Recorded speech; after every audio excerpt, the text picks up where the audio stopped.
नमस्कार, मैं अंशुल आपका स्वागत करता हूं टीचर्स मंत्रा में। हम उत्तर प्रदेश पुलिस आरक्षी से संबंधित बैच चला रहे हैं जिसका नाम है प्रयास। उसमें एक क्लास हो चुकी है और ये हमारा दूसरा प्रयास है, अर्थात दूसरी क्लास है। कल हम लिपि की बात कर रहे थे, लिपि की बात की थी। उसमें कुछ एक बातें और बता देता हूं मैं कि लिपि और भाषा में एक अर्थ में भाषा लिपि की अपेक्षा अधिक व्यापक होती है। वो क्यों होती है? आप समझते हैं इस बात को कि लिपि किसी भी भाषा को लिखने के ढंग को कहते हैं, अर्थात कोई भाषा जब लिख जाती है उसे लिपि कहते हैं। उस लिखे हुए को पढ़ने के लिए कोई भी व्यक्ति साक्षर होना चाहिए। कैसा होना चाहिए? साक्षर, अर्थात वो व्यक्ति पढ़ा लिखा होना चाहिए, तब उस लिपि को वो पढ़ पाएगा। और जो व्यक्ति निरक्षर है वो नहीं पढ़ पाएगा। लेकिन भाषा, चाहे व्यक्ति साक्षर हो अर्थात अथवा निरक्षर हो, भाषा सभी को आती है, सभी बोल लेते हैं। तो इस अर्थ में भाषा लिपि की तुलना में अधिक व्यापक होती है। दूसरी बात ये थी कि कोई भी भाषा किसी भी लिपि की नींव रखती है। ऐसे समझ लीजिए कि किसी भाषा रूपी नींव पर लिपि रूपी महल की, भवन की स्थापना होती है। जैसा कि कल इसका हम जिक्र कर चुके थे, आज उससे आगे की बात करते हैं। हमारा टॉपिक है आज हिंदी। हिंदी आपने इस तरह लिखी देखी होगी और कहीं कहीं हिंदी आपने इस तरह भी लिखी देखी होगी। दोनों में कौन सा शब्द ठीक है? दोनों ही शब्द ठीक हैं। इस शब्द के पीछे एक छोटी सी बात है। एक व्यक्ति जिनका नाम बाबू श्याम सुंदर दास था, उन्होंने एक नियम दिया। वो दिया पंचमाक्षर के बदले, नियम क्या, सुझाव कह सकते हैं आप, पंचमाक्षर के बदले अनुस्वार के प्रयोग का सुझाव। पंचमाक्षर के बदले किसका सुझाव? अनुस्वार के प्रयोग का। और वो आप यहां देख भी पा रहे हो। यहां पे इस न का जो प्रयोग किया गया है वो पंचमाक्षर की तरह किया गया है। यहां पर इस अनुस्वार का प्रयोग भी किया गया है। दोनों भाव, शब्दों का भाव जो है, जो अर्थ है, वो एक है, समान है। तो यहां दोनों चीजें ठीक हैं। आगे बढ़ते हैं। हिंदी, हिंदी जिसे आज हम भाषा के रूप में देखते हैं, क्या वह हिंदी भाषा का ही शब्द है? वह हिंदी भाषा का शब्द नहीं है। हिंदी जो शब्द है वो मूलतः फारसी भाषा का है। किसका है? फारसी भाषा का है। अच्छा, हिंदी फारसी भाषा का शब्द कैसे हो गया? उसके पीछे एक कहानी है, वो आप समझिए। भारत के उत्तर में एक नदी बहती है जिसका नाम है सिंधु। उस सिंधु नदी के पार एक देश है जहां रहते हैं ईरानी। कौन रहते हैं? ईरानी। उन ईरानियों ने हिंदी भाषा को नाम दिया है, या ऐसे समझ सकते हैं कि उन ईरानियों की एक भाषा है फारसी और उस फारसी का शब्द है हिंदी। ये आया कैसे? जैसा कि आज आप चीन में रहने वाले लोगों को चीनी कहते हैं, नेपाल में रहने वाले लोगों को नेपाली कहते हैं, या किसी अन्य देश में रहने वाले लोगों को उस देश के नाम से जानते हैं, उसके नागरिकों को उसी के नाम से जानते हैं। उसी प्रकार इस सिंधु नदी के पार रहने वाले लोगों को ये ईरानी लोग सिंधु कहा करते थे। क्या कहते थे? सिंधु, अर्थात सिंधु देश में रहने वाले लोग। जबकि हमारे लिए हमारे देश का नाम या तो भारत था या आर्यवर्त। जम्बू द्वीप का भी उल्लेख कहीं कहीं मिलता है। लेकिन इनके बोलने का जो ढंग था, इनके उच्चारण का जो ढंग था, वो थोड़ा सा अलग था। अर्थात ये सा को ह कहते थे और धा को द कहते थे, ये शब्द सिंधु से हिंदू हो गया। हिंदू और हिंदी जैसे जो शब्द हैं, कौन से? हिंदू और हिंदी जैसे शब्द ईरानियों का एक पवित्र ग्रंथ है, धार्मिक पुस्तक है, जिसका नाम है अवेस्ता। जिसका नाम है अवेस्ता, उसमें इसका उल्लेख कई बार मिलता है। मूलतः हिंदी शब्द का प्रयोग शुरुआत में जो किया गया था वह भाषा के सापेक्ष नहीं था, भाषा के लिए नहीं था। वो था भारत में रहने वाले अर्थात सिंधु के उस पार रहने वाले लोगों के लिए, अर्थात हमारे लिए। जैसा कि मैंने बताया, सा को हा उच्चारित करते थे वो, और धा को दा, जो आगे चलकर हिंदी हुआ और अंततः नया शब्द मिला जिसे कहते हैं आज हम और आप हिंदी। तो मैं कहूं कि हिंदी शब्द ईरानियों की देन है। हिंदी जो शब्द है वो फारसी भाषा का है, जन्म हिंदी भाषा का हुआ है उत्तर भारत में। लेकिन इसी कड़ी में एक बात और करेंगे कि हिंदी शब्द को सर्वप्रथम जो भाषा के सापेक्ष, भाषा के अर्थ में प्रयोग किया गया, वो किसने किया? तो बेटा तैमूर लंग का एक पोता था जिसका नाम था सैफुद्दीन यजदी। जिसका नाम क्या था? सैफुद्दीन यजदी।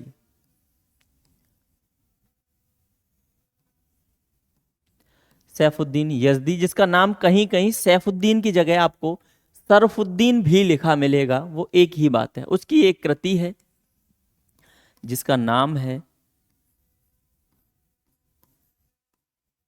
जफरनामा।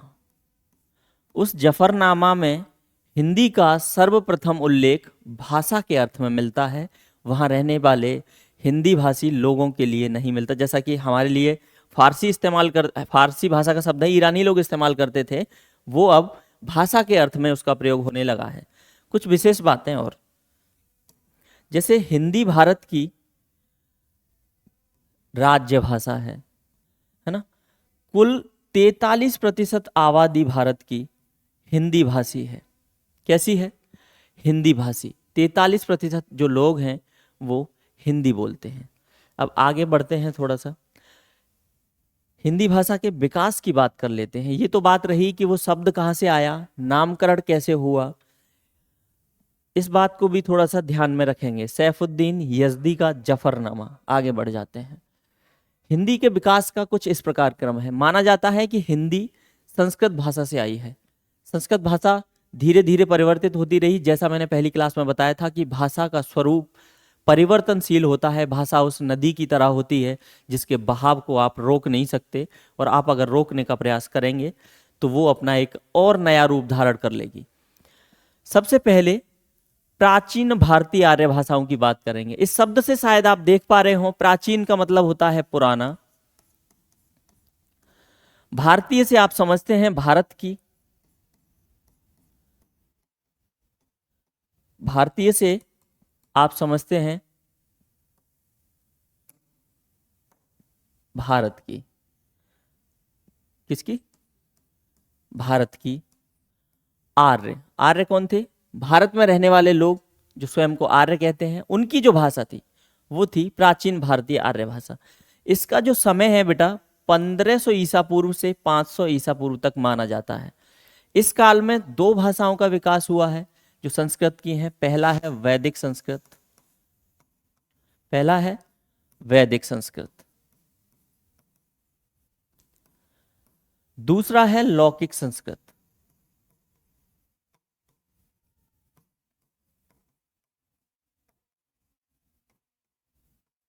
वैदिक संस्कृत क्या है, लौकिक संस्कृत क्या है, इसका जिक्र आगे हम करेंगे। उसके बाद और परिवर्तन हुआ। अब आ जाते हैं मध्यकालीन भारतीय आर्य भाषाओं पे। मध्यकाल का मतलब होता है कि जो प्राचीन और आधुनिक के बीच का समय है वो मध्यकालीन। इसका समय था 500 ईसा पूर्व से 1000 ईस्वी तक। इसमें कुछ भाषाओं का विकास हुआ। लौकिक के बाद एक भाषा आती है पाली, उसके बाद एक भाषा आती है प्राकृत, उसके बाद आती है एक अपभ्रंश, इसके बाद आती है अपभ्रंश, और अपभ्रंश के बाद आधुनिक भारतीय आर्य भाषाएं हैं जो आज के समय में हम इस्तेमाल करते हैं, उसका नाम आप और मैं अच्छे से जानते हैं, हिंदी। ये भाषा के विकास का क्रम है, जैसा कि आप देख पा रहे हो। पहला वैदिक, वैदिक से लौकिक, लौकिक से पाली, पाली से प्राकृत, प्राकृत से अपभ्रंश, अपभ्रंश से हिंदी। आगे बढ़ जाते हैं। यह है हिंदी भाषा का विकास का क्रम। 1500 ईसा पूर्व से शुरुआत होती है। 1500 ईसा पूर्व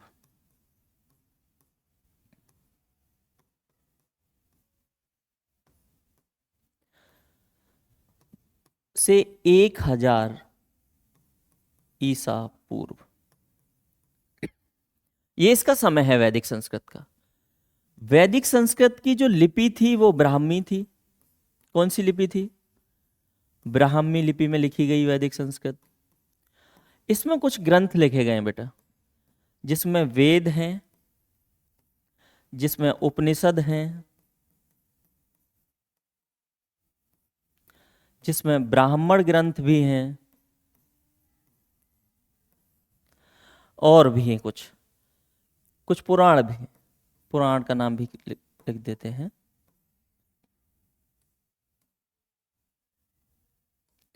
पुराण भी हैं। सबसे पुराना इसी क्रम में लिख देते हैं। सबसे पुराना जो वेद है वो है ऋग्वेद, और इसी ऋग्वेद में संस्कृत का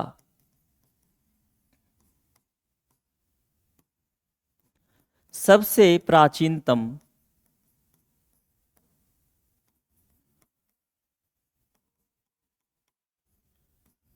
स्वरूप मिलता है। क्या मिलता है?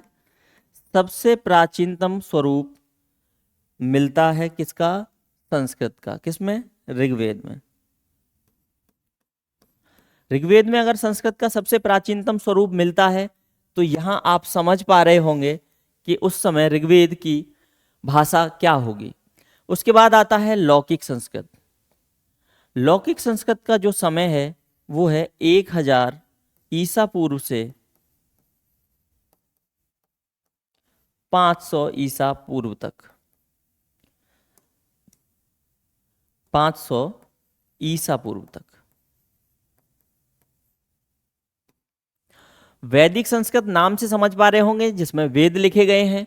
लौकिक संस्कृत अर्थात लोगों की भाषा, आम बोलचाल की भाषा, जिसमें भी कुछ चीजें लिखी गई हैं। महाभारत, महाभारत लिखा गया, रामायण भी लिखी गई। यहां तक की बात हमने कर ली है, और ये दोनों ही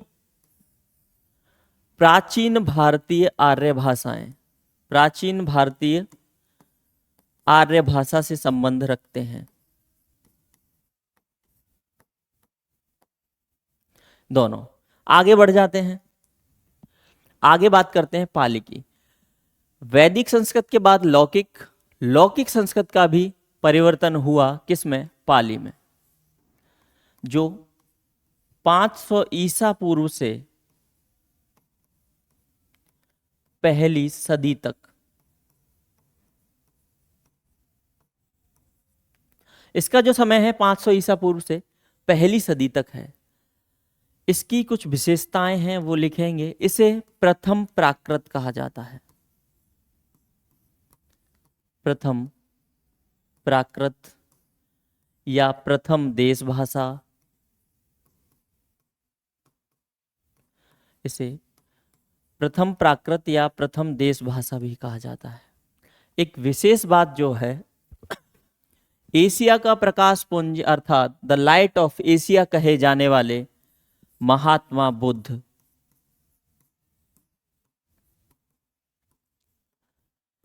के सारे उपदेश, महात्मा बुद्ध के सारे उपदेश एवं बौद्ध ग्रंथों की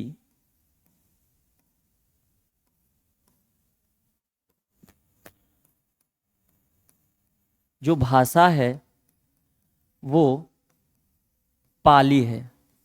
क्या है? पाली है।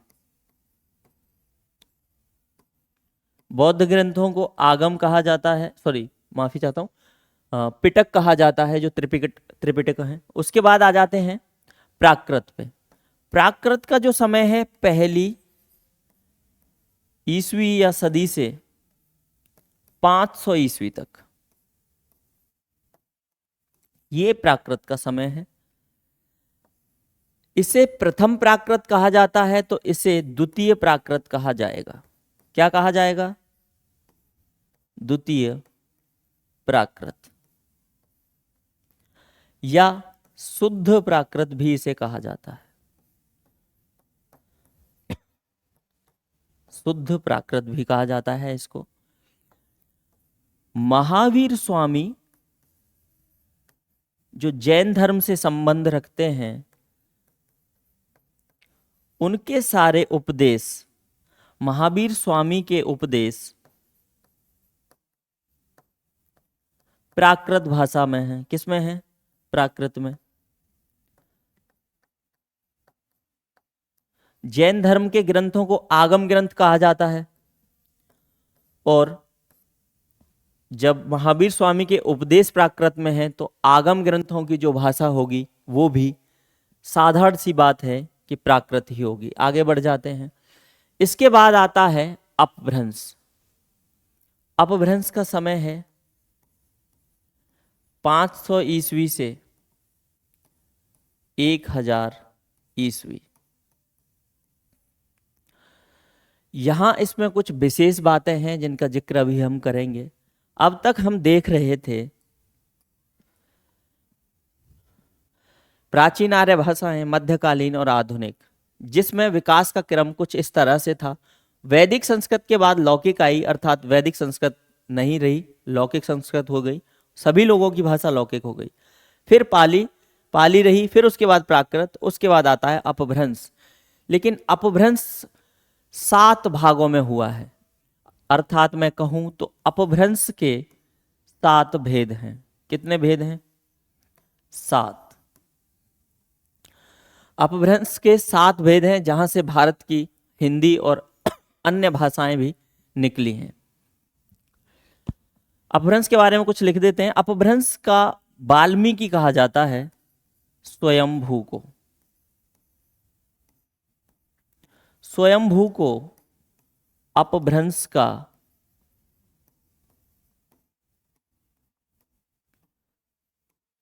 वाल्मीकि कहा जाता है।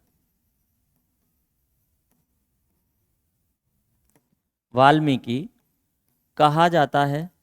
और इन्हें वाल्मीकि क्यों कहा जाता है? इनकी एक रचना है जिसका नाम है पौमचर्यु।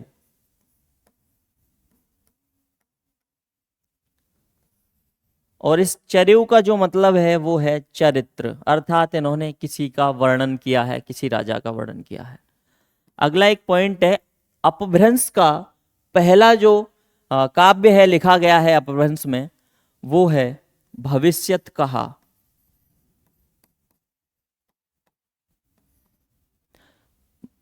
भविष्यत कहा अपभ्रंश की पहली रचना इसे माना जाता है, जिसे लिखा है धनपाल ने। धनपाल ने भविष्यत कहा लिखा है, जिसे अपभ्रंश की पहली रचना माना जाता है। इसके बाद बात कर लेते हैं, इसको कुछ अलग अलग नाम भी दिए हैं। एक व्यक्ति जिनका नाम है चंद्रधर शर्मा गुलेरी। चंद्रधर शर्मा गुलेरी उनका उपनाम है, जैसा कि मैंने पहले दिन बताया था कि आप उपनाम भी याद कर लीजिए, पेपर पूछ सकता है। चंद्रधर शर्मा गुलेरी ने इसे अपभ्रंश को पुरानी हिंदी कहा है। क्या कहा है? पुरानी हिंदी।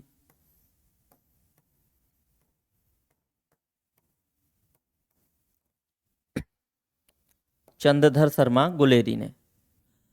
अपभ्रंश में 8 स्वर होते हैं। कितने? 8। कौन कौन से होते हैं?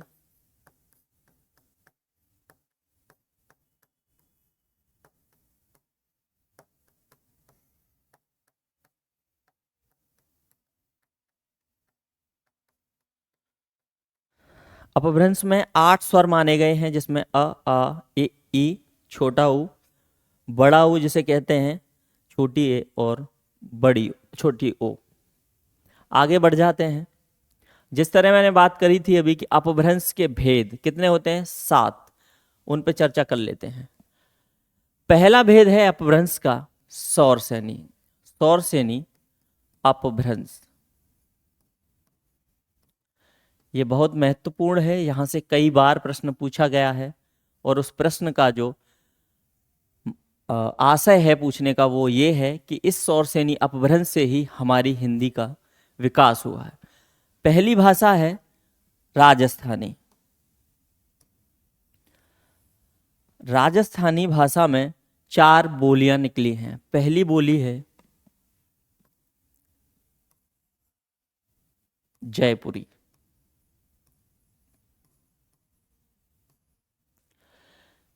जयपुरी बोली को ढोढ़ाड़ी भी कहते हैं। क्या कहते हैं बेटा, ढोढ़ाड़ी।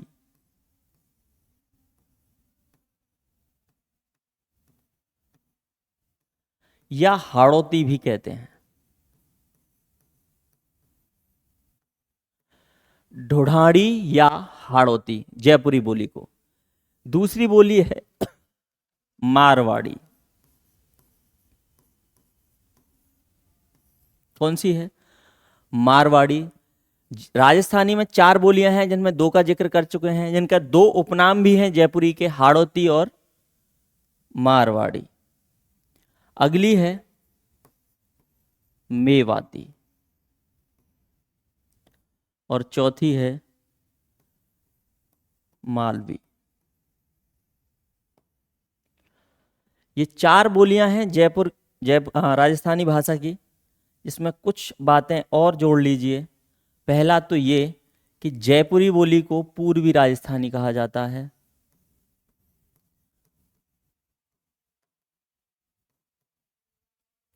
जयपुरी बोली को पूर्वी राजस्थानी, सही से दिख पा रहा होगा। मारवाड़ी को कहा जाता है पश्चिमी राजस्थानी।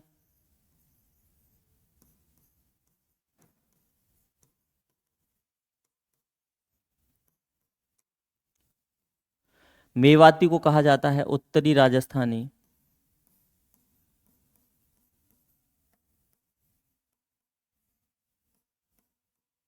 और मालवी को कहा जाता है दक्षिणी राजस्थानी।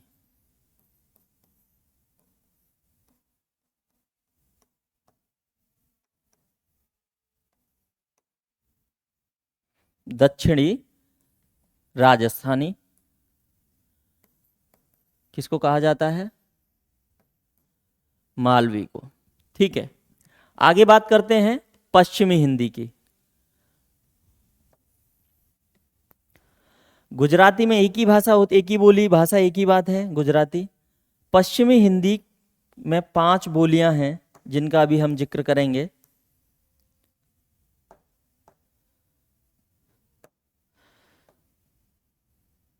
यहां थोड़ा सा स्थान का अभाव है तो मैं इसको ऊपर लिख देता हूं। पहली है बेटा ब्रजभाषा। क्या है, ब्रजभाषा, जिसे काव्य भाषा भी कहा जाता है, ब्रजभाषा को। दूसरी बोली है खड़ी बोली।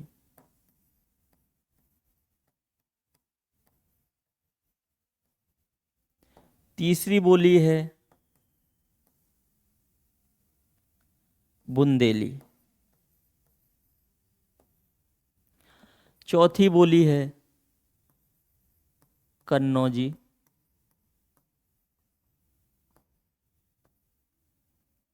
और 5वीं बोली है हरियाणवी। इस हरियाणवी को कहीं कहीं आप बांगरू लिखी देखेंगे, कहीं कहीं जाटू भी लिखी देखेंगे। हरियाणा जाट बाहुल्य क्षेत्र है तो उनकी भाषा जाटू भी कहा जाता है। आगे चलते हैं, इतना समझ में आ ही गया होगा आपको एक बार और स्पष्ट कर देता हूं, स्थान का अभाव होने के चक्कर में इस तरह लिखी हैं चीजें। ये राजस्थानी है,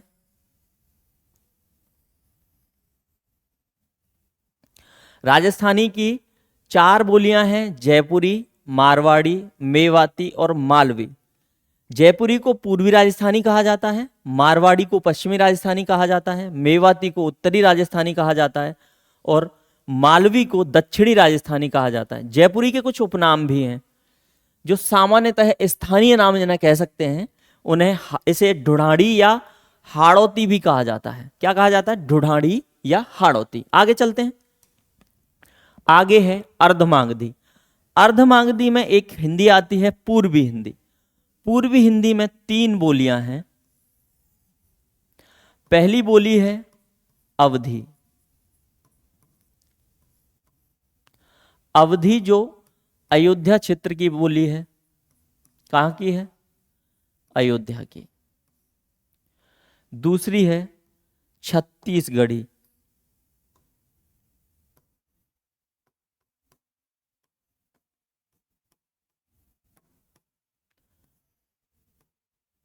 तीसरी है बघेली।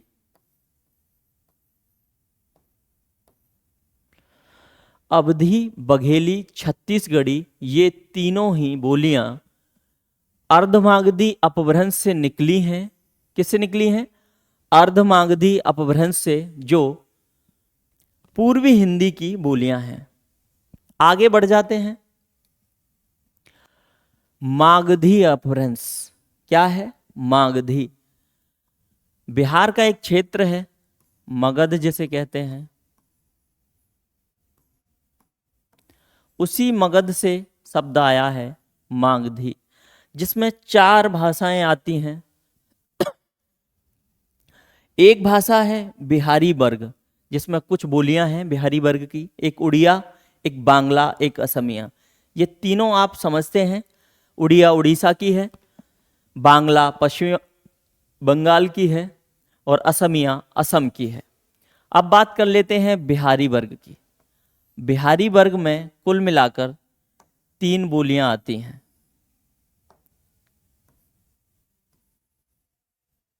पहली है मैथिली,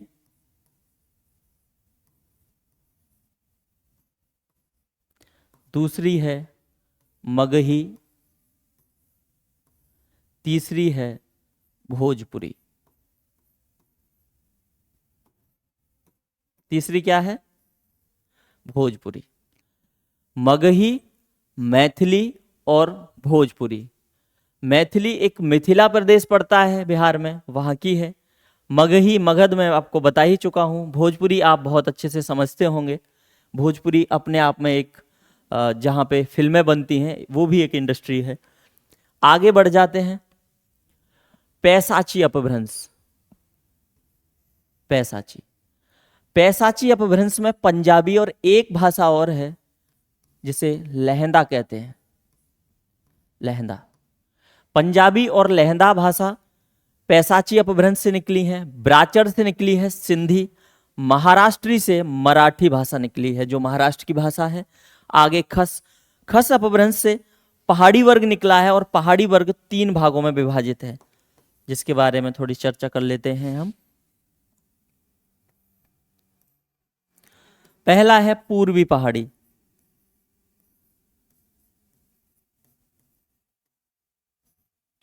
दूसरा है मध्यवर्ती पहाड़ी।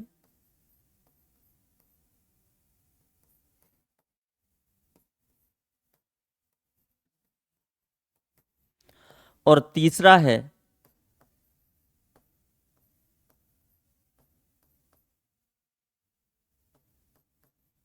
निम्नवर्ती पहाड़ी।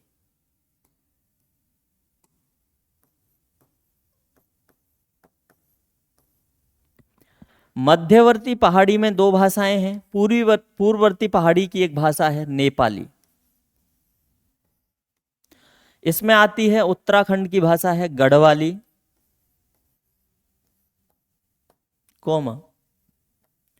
कुमाऊनी। 2 भाषाएं हैं।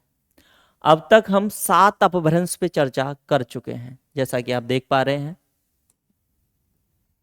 अपभ्रंश के 7 भेद हैं। स्वयंभू को अपभ्रंश का वाल्मीकि कहा जाता है। वो किस लिए कहा जाता है? इन्होंने एक कृति लिखी है जिसका नाम है पौम चर्यु।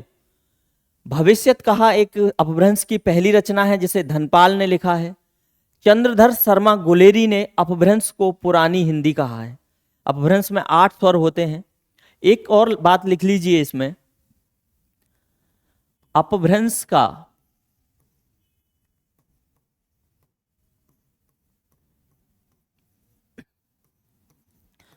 सर्वप्रथम उल्लेख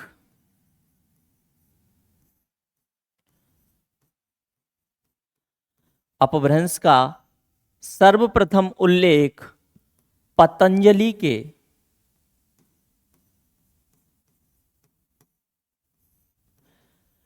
महाभाष्य में मिलता है। किसमें मिलता है?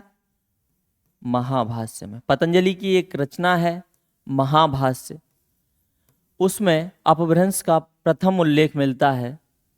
अपभ्रंश का सर्वप्रथम उल्लेख पतंजलि के महाभाष्य में मिलता है।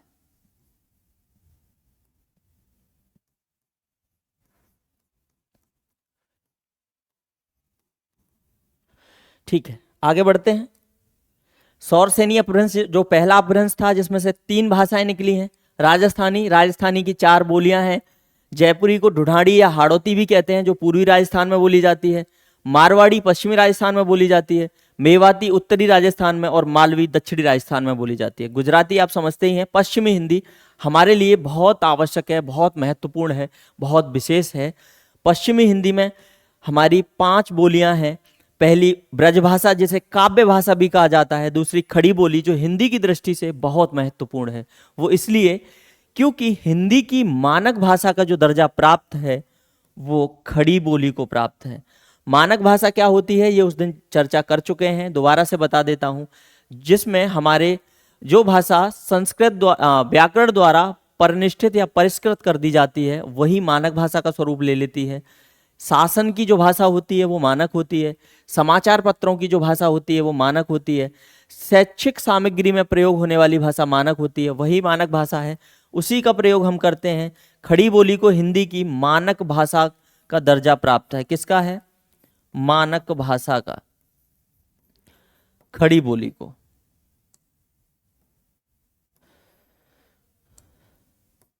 मानक भाषा। ब्रजभाषा को काव्य भाषा का दर्जा प्राप्त है। बुंदेली, कन्नौजी, हरियाणवी। हरियाणवी जिसे बांगरू या जाटू भी कहते हैं, इसका स्थानीय नाम है इनके, इसके दोनों। आगे बढ़ जाते हैं। आगे अर्धमागधी अपभ्रंश की बात कर रहे थे जिसमें पूर्वी हिंदी आती है। पूर्वी हिंदी में अवधी, छत्तीसगढ़ी और बघेली 3 बोलियां आती हैं। थोड़ा सा और आगे बढ़ जाते हैं। पैसाची अपभ्रंश जिसमें पंजाबी और लहंदा भाषा लिखी जाती है। अगला अपभ्रंश है ब्राचड़ जिसमें सिंधी लिखी जाती है। महाराष्ट्रीय अपभ्रंश में मराठी लिखी जाती है। खस अपभ्रंश में पहाड़ी वर्ग आता है जिसमें पूर्वी पहाड़ी में नेपाली, मध्यवर्ती पहाड़ी में गढ़वाली और कुमाऊनी और निम्नवर्ती पहाड़ी ये भाषाएं हैं। इसको कच्छ अपभ्रंश, पंजाबी भाषा को कुछ विद्वान, भाषा विद्वान जो हैं वो कच्छ अपभ्रंश से भी मानते हैं। किससे? कच्छ से। वो भी आपको कहीं मिल सकता है, दोनों ही अपने आप में सही है। आगे बात कर लेते हैं प्राचीन हिंदी की, जो अपभ्रंश के बाद में अभी आपको बता रहा था। अपभ्रंश की बात हम कर चुके हैं, वहां से हिंदी आई है हमारी, बाकी अन्य भाषाएं भी आई हैं जिस पे चर्चा सिर्फ इतनी थी। बाकी आगे हम हिंदी पे चर्चा करने वाले हैं क्योंकि हमारी जो परीक्षा है उसका जो पाठ्यक्रम है उसके अनुरूप हम अध्ययन करेंगे, उसकी जो मांग है उसके अनुरूप हम अध्ययन करेंगे। अपभ्रंश के बाद आती है हिंदी, और उसी हिंदी को यहां आप देख पा रहे हैं, पहले प्राचीन हिंदी, फिर मध्यकालीन हिंदी, फिर आधुनिक हिंदी। ठीक है, इससे आगे की जो चर्चा है, आगे की जो क्लास है, हम आगे पढ़ेंगे। हमसे जुड़े रहने के लिए आपका बहुत बहुत आभार, बहुत बहुत धन्यवाद।